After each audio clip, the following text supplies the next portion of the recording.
Muy buenos días, hermanos y hermanas. Qué precioso poder estar en esta mañana de culto de celebración y adoración al Señor. Saludo a esos 328, 29, 330 hermanos que se están conectando ya hasta este momento, y también confío que en los próximos minutos otros más puedan hacerlo. Pero queremos iniciar este tiempo con la palabra, diciendo al Señor que Él sea el que nos hable, Él sea el que nos toque el corazón, y si hay algo que tiene que mover en nuestra voluntad para hacer las cosas mejor para Él, que Él lo haga por su pura gracia y la obra de su Espíritu Santo en nosotros. Acompáñame a orar. Padre Celestial, te damos gracias esta mañana porque tú nos has concedido la gracia de poder reunirnos alrededor de la palabra, alrededor de la comunión unos con otros como cuerpo de Cristo, como iglesia tuya, Señor. Gracias por la garantía que nos das de saber que tú estás en medio nuestro. Y oramos que a partir de este momento tu Espíritu Santo tome control de nuestra mente, de nuestra atención, para que escuchemos lo que tú has preparado para nosotros, Señor. Ayúdanos a meditar y reflexionar en lo que tú tienes para cada uno en particular y para todos en conjunto como iglesia. Y si hay amigos y amigas que nos están acompañando en ese instante, que también sus vidas sean bendecidas por ti, Señor, y tu palabra llegue a sus vidas y a sus corazones. En el nombre de Jesucristo, el Señor, oramos así. Amén y amén. Quiero invitarles a abrir sus Biblias en Génesis capítulo 2. Vamos a leer realmente 3 y hasta 4 pasajes, y voy a señalar los textos bíblicos que vamos a estar leyendo. En Génesis 2 vamos a leer del versículo 7 al 9, luego del 15 al 17, luego en el capítulo 3 del 17 al 19, y terminaremos con capítulo 3, 22 al 24. Dice la palabra del Señor: luego el Señor Dios formó al hombre del polvo de la tierra, sopló aliento de vida en la nariz del hombre, y el hombre se convirtió en un ser viviente. Después el Señor Dios plantó un huerto en Edén, en el oriente, y allí puso al hombre que había formado. El Señor Dios hizo que crecieran del suelo toda clase de árboles, árboles hermosos y que daban frutos deliciosos. En medio del huerto puso el árbol de la vida y el árbol de conocimiento del bien y del mal. Verso 15. El Señor Dios puso al hombre en el jardín de Edén para que se ocupara de él y lo custodiara.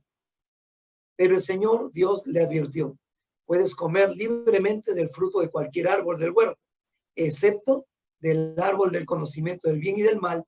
Si comes de su fruto, sin duda morirás. Capítulo 3, verso 17. Y al hombre le dijo: dado que hiciste caso a tu esposa y comiste del fruto del árbol del que te ordené que no comieras, la tierra es maldita por tu culpa. Toda tu vida lucharás para poder vivir de ella. Te producirá espinos y cardos, aunque comerás de sus granos. Con el sudor de tu frente obtendrás alimento para comer hasta que vuelvas a la tierra de la que fuiste formado, pues fuiste hecho del polvo y al polvo volverás. Versículo 22. Luego el Señor Dios dijo: miren, los seres humanos se han vuelto como nosotros, con conocimiento del bien y del mal. ¿Y qué ocurrirá si toman el fruto del árbol de la vida y la comen? Entonces vivirán para siempre. Así que el Señor Dios los expulsó del jardín de Edén y envió a Adán a cultivar la tierra de la cual él había sido formado. Después de expulsarlos, el Señor Dios puso querubines poderosos al oriente del jardín de Edén y colocó una espada de fuego ardiente que destellaba al moverse de un lado a otro, a fin de custodiar el camino hacia el árbol de la vida. Hasta ahí vamos a leer, y yo les ruego que mantengan sus Biblias abiertas en estos pasajes, porque vamos a estar relacionándonos directamente con el mensaje de hoy. Como ustedes saben, estamos estudiando la serie Creados para ser libres, y hemos visto hasta aquí 2 temas. Primero, libres para relacionarse, y segundo, libres para reflejar a Dios. El tercer tema de hoy es libres de la enfermedad y la muerte. Un anhelo que el ser humano ha tenido siempre es el deseo por la inmortalidad o el hallazgo del elixir de la eterna juventud. Sobre ese tema se han escrito muchas novelas de ficción. Quizás algunas de las más conocidas son estas dos.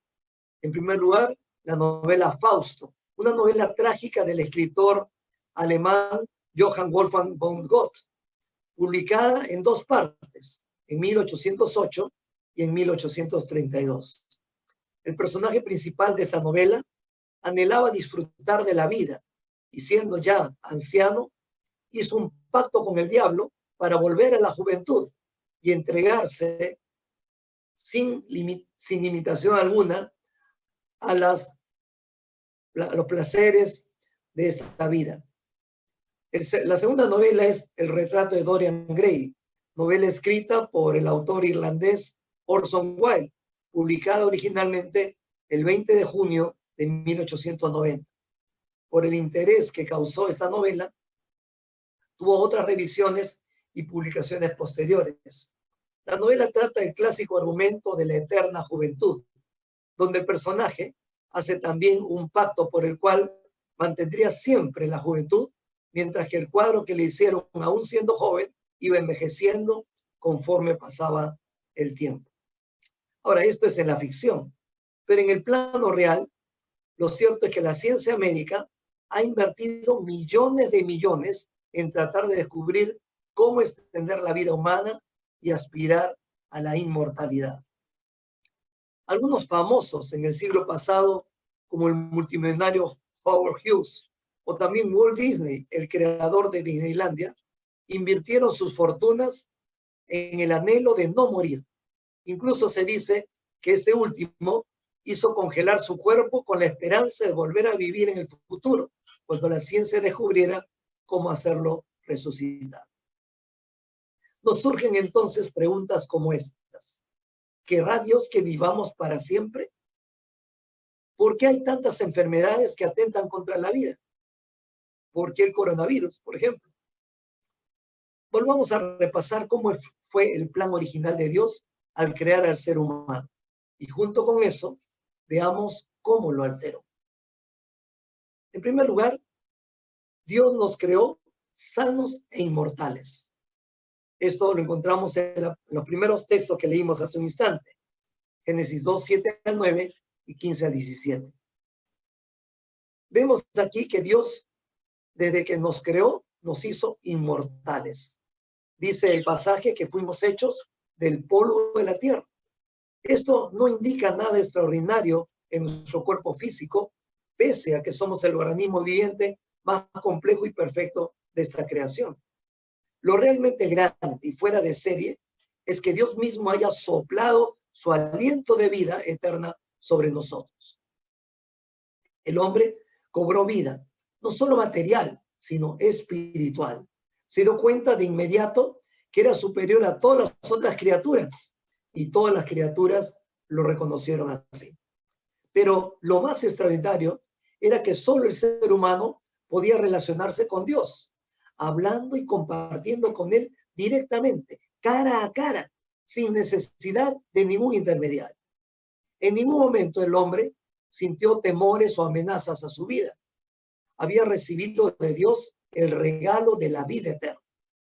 Literalmente, Adán y Eva vivían entre el cielo y la tierra, sin que haya nada que los divida, y sin sombra de muerte o de enfermedad que amenazara esa vida plena y abundante que Dios les había dado para disfrutar para siempre.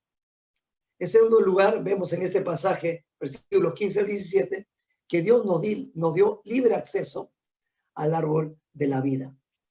Dios les permitió a Adán y Eva comer del árbol de la vida, al igual que también de todos los demás árboles del jardín del Edén o del paraíso, con la única excepción del árbol de la ciencia del bien y del mal. Ahora, no perdamos el tiempo preguntándonos si la fruta del árbol de la vida era parecida a la manzana o el mango o las uvas. Aquí lo importante es que Dios quería que ellos vivan para siempre y puso al alcance de ellos ese fruto de inmortalidad. El tener acceso a ese árbol de la vida echaba fuera toda posibilidad de enfermedad o envejecimiento en ellos. Y por supuesto, ni hablar de la muerte. La sombra de la muerte no se asomaba nunca a ellos. Vivían totalmente libres de la muerte, libres de la enfermedad. Gloria a Dios, porque así fue el plan del Señor originalmente. Pero, en segundo lugar, vamos a ver que el pecado nos trajo muerte, nos trajo la enfermedad. En Génesis 3, 17 al 19, vemos la caída del hombre y la mujer en pecado. Ustedes recordarán, ¿no?, que el capítulo 3 del Génesis nos relata cómo fue que el ser humano le dio la espalda a Dios. En la manera más absurda, tanto Eva como Adán desobedecieron a Dios y comieron del único árbol del cual claramente Dios les había dicho que no comieran. Miremos las 13 consecuencias que estos textos nos dicen produjo esta desobediencia a Dios. Versículo 17 dice, la tierra es maldita por tu culpa. Toda la bendición, toda la protección que Dios le daba a su creación hasta ese momento se vio alterada por la desobediencia del ser humano. La otra parte del versículo 17 dice, toda tu vida lucharás para poder vivir de ella. Quiere decir que el trabajo del ser humano, que había sido una bendición desde el principio, ahora por causa del pecado se convertía en un duro esfuerzo de lucha continua, día a día.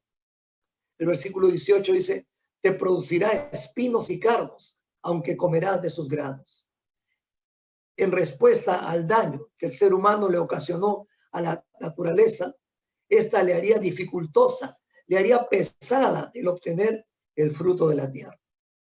Y el versículo 19 dice la primera parte, con el sudor de tu frente obtendrás alimento para comer hasta que vuelvas a la tierra. Es decir, habría a partir de entonces esfuerzo, mucho sacrificio para obtener el pan de cada día. Y no solo por algún tiempo, sino de por vida. La segunda parte de este versículo 19 dice, fuiste hecho del polvo y al polvo volverás. En otras palabras, fuiste al principio solo materia y al perder la vida espiritual y eterna que Dios te dio, volverás a ser solo polvo. Qué tragedia, hermanos. ¿Por qué tuvimos que pecar contra Dios? Qué terrible historia la nuestra. El pecado abrió las puertas a la muerte, a la destrucción de este mundo. La contaminación del medio ambiente, la contaminación de las aguas, el desorden en las estaciones, infertilidad en la tierra, sequías, exceso de lluvias, temblores, terremotos, huracanes, tsunamis, pestes y enfermedades de los animales y aún en la misma tierra. Y por supuesto, enfermedades en nosotros los seres humanos, con la amenaza latente de la muerte siempre detrás de nosotros. Esto nos lleva entonces a lo tercero de este mensaje, y es que Dios decide poner límites a la vida por causa del pecado del ser humano. De haber sido creados originalmente para vivir para siempre, Dios se ve obligado a poner límites a los años del ser humano sobre la tierra. En los versículos 22 a 24 de Génesis 3 nos habla de esto. Como dijimos anteriormente, vivir en el paraíso era como vivir en el cielo estando aquí en la tierra. Todo era perfecto para vivir bien, no solo en lo material, sino también en lo espiritual. Pues Adán y Eva gozaban de la perfecta, de la continua comunión con Dios, quien todos los días, dice el pasaje, bajaba al jardín del Edén para ver cómo estaban y compartir amigablemente junto con ellos.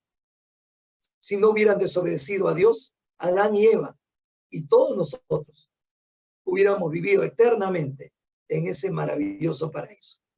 Lastimosamente, por su terca desobediencia y necia decisión de vivir independiente de Dios, Él tuvo que sacarlos del jardín del Edén.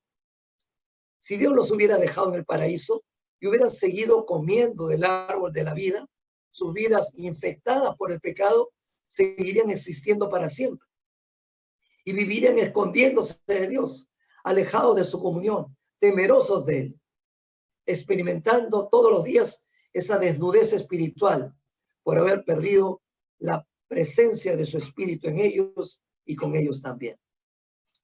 Se cumplió en Adán y Eva las palabras del apóstol Pablo a los romanos. Pecaron y están destituidos de la gloria de Dios. Romanos 3:23. Y también las palabras del capítulo 6, versículo 23, donde dice: la paga del pecado es muerte. En otras palabras, la paga del pecado es separación eterna de Dios, porque la palabra muerte en el original no significa aniquilación, no significa destrucción, significa separación. Y la muerte nos separa de Dios. Primeramente, experimentamos la muerte espiritual, separado de la comunión con Dios. Luego vendrá la muerte física, cuando nuestra alma dejará este cuerpo mortal y material. Pero también la Biblia habla de una tercera muerte, que es la muerte eterna, la que le espera a todos los hombres y mujeres que, habiendo tenido la oportunidad de reconocer a Dios como su Dios y Salvador, lo rechazaron y prefirieron vivir según sus propios caminos. Si nosotros, tal como vivimos hoy, vemos tantas manifestaciones del pecado, como la muerte, como la destrucción, como la traición, la delincuencia, la corrupción, el narcotráfico, la drogadicción, el alcoholismo, la prostitución, la explotación del hombre por el hombre, la pornografía, abortos, homicidios, feminicidios, robos, estafas, crímenes a sangre fría y cosas terribles que pasan en nuestro tiempo. ¿Usted puede imaginarse lo terrible que sería este mundo? Sería un infierno este mundo si no hubiera muertes y el hombre pecador viviera para siempre. Dios tuvo que hacer esa limitación de vida en este mundo para que el pecado no se siga propagando ilimitadamente. Pero hermanos, para ir concluyendo, Jesús, el Hijo de Dios, es nuestro árbol de la vida en el día presente. Citamos hace unos instantes Romanos 6:23, donde el apóstol Pablo dice que la paga que deja el pecado es la muerte. Pero también sigue diciendo, pero el regalo que Dios da es la vida eterna por medio de Cristo Jesús, nuestro Señor. Sí, amigos y hermanos, el pecado nos ha dejado, nos ha alejado, nos ha separado de Dios. Dios puede querer amarnos, pero nuestro pecado nos separa de Él, nos sigue esclavizando, nos hunde cada vez más, nos acerca a la perdición o muerte eterna. El pecado significa que estamos condenados por nuestras malas decisiones y nunca más podremos acercarnos a Dios. Pero Dios, en su gran misericordia, en su infinito amor, decidió no perdernos para siempre. Él buscó una alternativa, buscó una solución y decidió sufrir Él mismo por nuestros pecados. Fue por eso que envió a Cristo Jesús, su unigénito Hijo, quien haciéndose hombre como nosotros, vino al mundo a mostrarnos el camino del perdón, el camino de la salvación y la reconciliación con Dios. Cristo Jesús dio su propia vida por nosotros en la cruz del Calvario, sufriendo allí el castigo que todos nosotros merecíamos. Y tras morir, resucitó victorioso al tercer día, triunfante sobre la muerte y el pecado, para ofrecernos a usted y a mí el perdón y la recuperación de la vida eterna. Jesucristo es por eso nuestro árbol de la vida, que nos da esperanza segura de salvación y de vida eterna. Él dijo, separado de mí, nada podréis hacer. Y nosotros lo necesitamos a Él. También dijo, si el Hijo libertares, seréis verdaderamente libres. Solo Él, Jesucristo, nos puede dar la verdadera libertad. También Él añadió, el que a mí viene, yo no le echo fuera. Aleluya, qué promesa tan gloriosa. No más fuera del paraíso, no más lejos de la presencia de Dios, gracias a Jesucristo. Dijo también Jesús, yo he venido para que tengan vida y para que la tengan en abundancia. Esta vida abundante que Jesús nos ofrece tiene dos partes claras. La primera es el cambio de vida o el nuevo nacimiento como hijos de Dios. Pablo dijo, todo el que pertenece a Cristo se ha convertido en una persona nueva. La vida antigua ha pasado, una nueva vida ha comenzado. Esta vida se inicia aquí en la tierra, cuando nos convertimos a Cristo, aceptándolo como nuestro Salvador personal. No nos convierten en inmortales, en el sentido que no vayamos a morir. Como seres humanos afectados por el pecado universal, estaremos expuestos a enfermedades y un día a morir. Pero tenemos la garantía que mientras Dios tenga propósitos para nosotros en esta vida, Él nos sostendrá. Pues como dice Isaías 53, ciertamente llevó Él nuestras enfermedades, sufrió nuestros dolores, y nosotros le tuvimos por azotado, por herido de Dios y abatido. Mas Él, herido fue por nuestras rebeliones, molido por nuestros pecados. El castigo de nuestra paz fue sobre Él, y por su llaga fuimos nosotros curados. ¿Esto qué quiere decir? Que Jesucristo, nuestro Salvador, también es nuestro sanador. Si no ha llegado el tiempo de partir a su presencia, Él nos sanará o prolongará la vida hasta que se cumplan sus propósitos en nosotros. Eso dio a entender Pablo cuando dijo, y sabemos que Dios hace que todas las cosas cooperen para bien de quienes lo aman y son llamados según el propósito que Él tiene para ellos. La segunda parte de esta vida abundante es la vida eterna, allá en los cielos, que Cristo nos ha prometido a todos los que le recibimos como Señor y Salvador.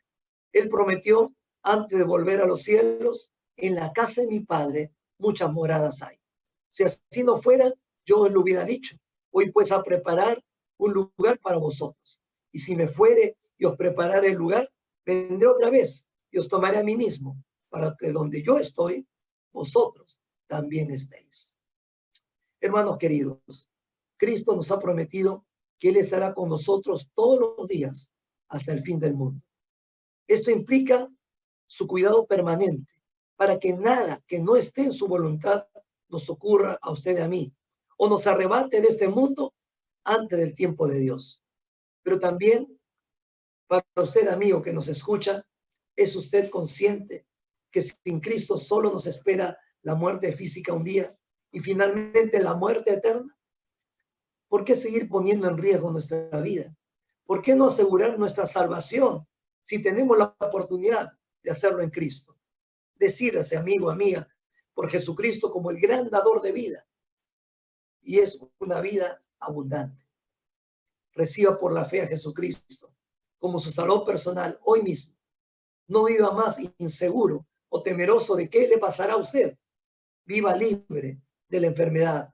Viva libre de la muerte, asegurando su vida con Cristo Jesús. Acompáñenme, por favor, a una palabra de oración. Señor amado, te damos gracias por tu palabra. Tú nos reafirmas allí que nunca quisiste para nosotros enfermedades, mucho menos la muerte. Tú nos creaste para vivir y vivir eternamente a tu lado. Lastimosamente por el pecado, nosotros te abandonamos, te dimos la espalda y el pecado ha ido lacerando la vida de la humanidad y cada vez estamos más débiles, más expuestos a cualquier enfermedad y de eso somos tan conscientes hoy en día.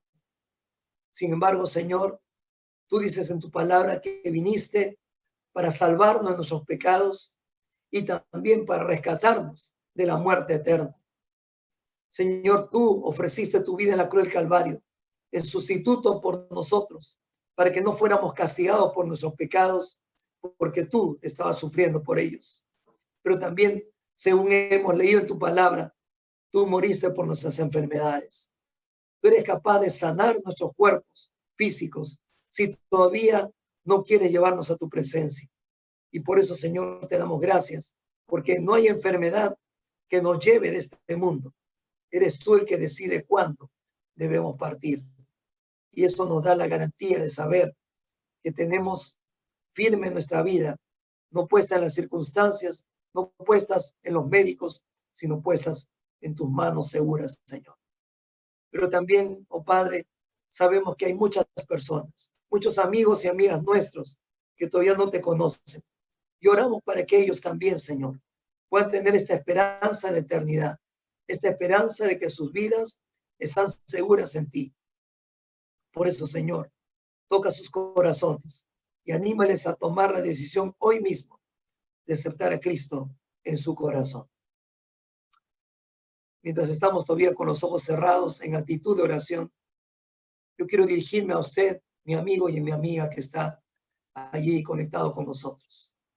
Si usted es consciente que su vida no está asegurada en Dios, y usted tiene temor de enfermedad y muerte, porque es natural que la tengamos, déjeme decirle que Cristo quiere quitarle ese temor, ese color lúgubre a la muerte y a la enfermedad. Y la única manera de hacerlo es que usted le reciba como su Salvador personal. Que usted reconozca que siendo pecadores, Cristo vino a este mundo a morir por nosotros. Y le entregue usted su vida, le entregue usted su confianza, le entregue su corazón. Si así quiere hacerlo, acompáñeme con esta oración, repítala usted, dirigiéndose a Dios, pero sinceramente y de corazón. Señor Jesús, reconozco mis pecados, reconozco, Señor, mis faltas delante de ti. Honestamente, sé que no merezco la salvación ni la vida eterna. Pero gracias, Dios, porque tú personalmente viniste en la persona de Jesucristo a morir por mí en la cruz del Calvario.